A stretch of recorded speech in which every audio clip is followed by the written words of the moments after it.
बताएगा कि पाकिस्तान तहरीक इंसाफ ने तो अभी तहरीक शुरू करनी ही थी कि उनके मुतअद्दिद रहनुमाओं के खिलाफ बड़े सख्त फैसले आ गए हैं। 10-10 साल तक की कैद की सजाएं हो गई हैं।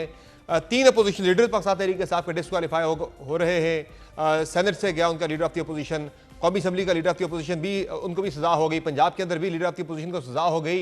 ये किस तरफ जा रहा है मामला? ये क्या पार्लियामेंट से पाकिस्तान तहरीक इंसाफ की क्लिनजिंग का अमल शुरू हो गया? ऐसे जी, बिस्मिल्लाहिर्रहमानिर्रहीम।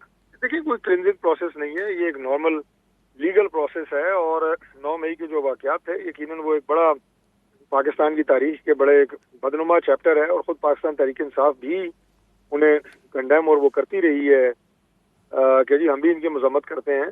अब जो लोग उसमें जाहिर है मुलविस थे, उनके केसेस तो अपने आप ये कहें कि मंतकी नतीजे पे पहुंचने थे। और कोई भी पोजीशन हो, जो आपने कहा कि जनाब 3 लीडर ऑफ अपोजिशन, कोई भी पोजीशन हो, वो आपको जो लीगल प्रोसेस होती है उससे कवर नहीं देती।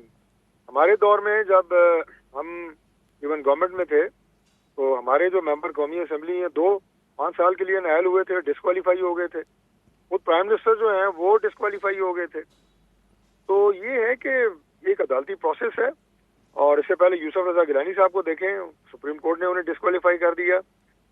तो इसमें इसको लिंक करना किसी पॉलिटिकल सिचुएशन से मैं समझता हूं कि ठीक नहीं है। तो मैं उम्मीद करता हूं कि वो सियासी अमल का हिस्सा रहेंगे और अपने पास उनके पास लीगल रेमेडी है, वो इन फैसलों को चैलेंज भी कर सकते हैं। जहाँ कुछ लोगों को सजाएं हुई हैं, वहाँ पे काफी लोग जो है वो उनके बरी भी हुए हैं। ऐसा तो नहीं है कि सारे के सारों को ही सजा हो गई है।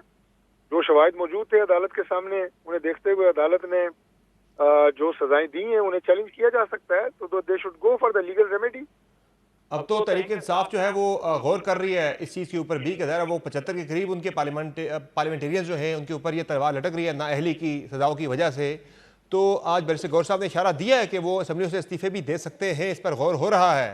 तो अगर इस तरफ जाती तरीके साफ, तो क्या हुकूमत कोशिश करेगी उसे रोकने की, या फिर जाने दिया जाएगा और ज़मीनी इंतखाबात की तरफ चले जाएंगे आप? वैसे भी आपको ये सूट करेगा? देखिए, हुकूमत जो है वो उन्हें रोकने की कोशिश तो नहीं कर सकती, ना कोई किसी को रोकने से कभी रुकता है। समझाने की कोशिश जरूर करेंगे उन्हें इस हद तक कि पार्लियामान ही एक ऐसी जगह है कि जिससे आगे रास्ते निकलने हैं, पाकिस्तान ने आगे चलना है। और जिन इशूज की मसाइल की आप बात करते हैं, मुल्क जिन प्रॉब्लम्स में घिरा हुआ है, इसका रास्ता जो है वो पार्लियामान से ही निकलता है। तो मुतअद्दिद दफा हम उनको कह चुके हैं, बता चुके हैं।